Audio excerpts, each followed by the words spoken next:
नमस्कार, मैं हूं आपके साथ मेनका चौधरी।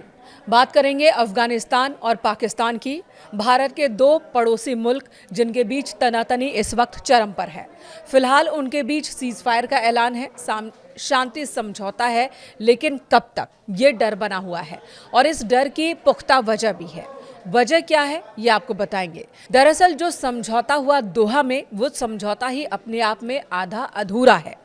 लड़ाई की जो असल वजह है अफगानिस्तान और पाकिस्तान के बीच डूरंट लाइन यानी कि सीमा, उसे लेकर इस समझौते में कुछ खास नहीं लिखा है।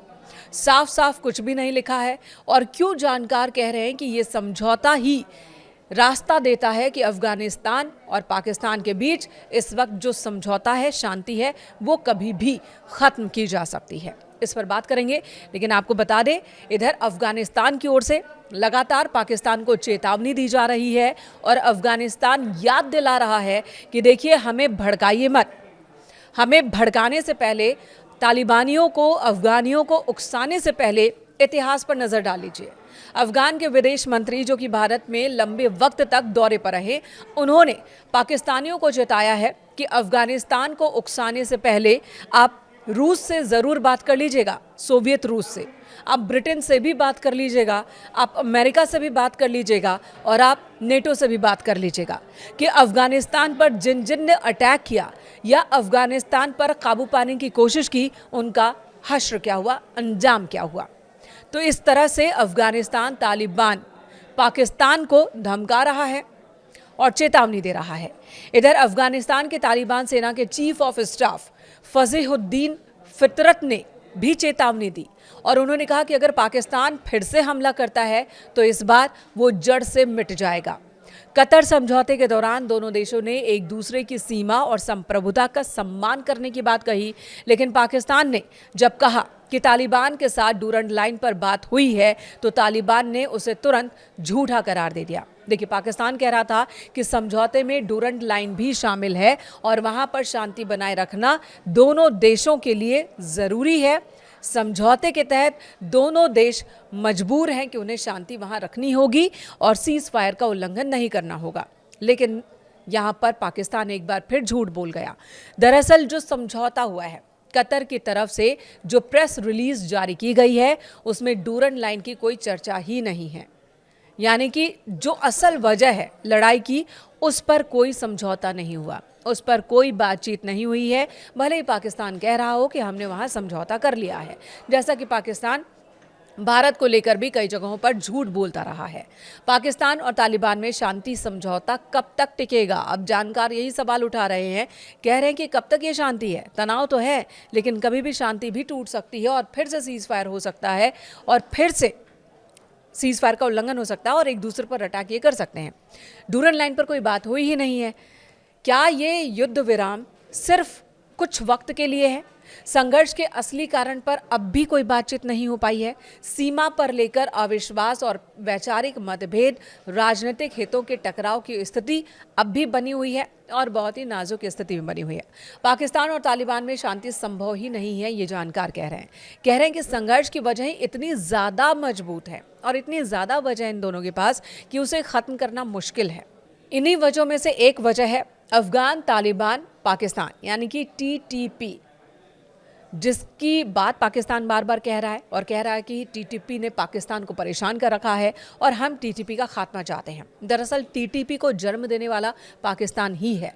पाकिस्तान ने ही ट्रेनिंग दी, शुरुआती दौर में हथियार भी मुहैया कराए और यही TTP अब पाकिस्तान के लिए मुश्किल बन गया है। TTP को कभी पाकिस्तान ने स्ट्रैटेजिक असेट कहा था कि इसकी ज़रूरत है और ये बहुत ज़रूरी है पाकिस्तान के लिए। खासकर इसका निर्माण पाकिस्तान की ओर से भारत को परेशान करने के लिए किया गया था, लेकिन अपनी ही जाल में इस वक्त इस्लामाबाद फंस गया है। जो आग उसने लगाई थी, वो आग अब पाकिस्तान को ही झुलसा रही है और यही वजह है कि TTP को ख़त्म करने की बात पाकिस्तान कर रहा है। देखिए, शुरुआत TTP की पाकिस्तान ने की, हथियार, ट्रेनिंग सब पाकिस्तान की ओर से मुहैया कराई गई, लेकिन जब अमेरिका ने अफगानिस्तान पर कंट्रोल कर रखा था और 20 साल बाद जब अमेरिकी सेना यहाँ से लौटी, तब अपने पीछे बहुत सारे हथियार, गोला बारूद वो छोड़कर गई और तालिबान ने अफगानिस्तान के शासन को कब्जे में ले लिया।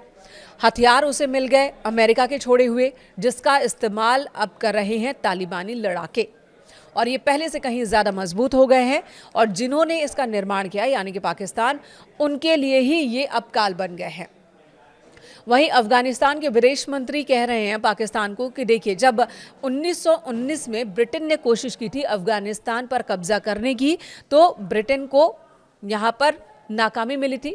कुछ वक्त वे यहाँ रहे, लेकिन उन्हें कुछ ही वक्त में भागना पड़ा और उसके बाद ही ब्रिटेन का डाउनफॉल शुरू हो गया।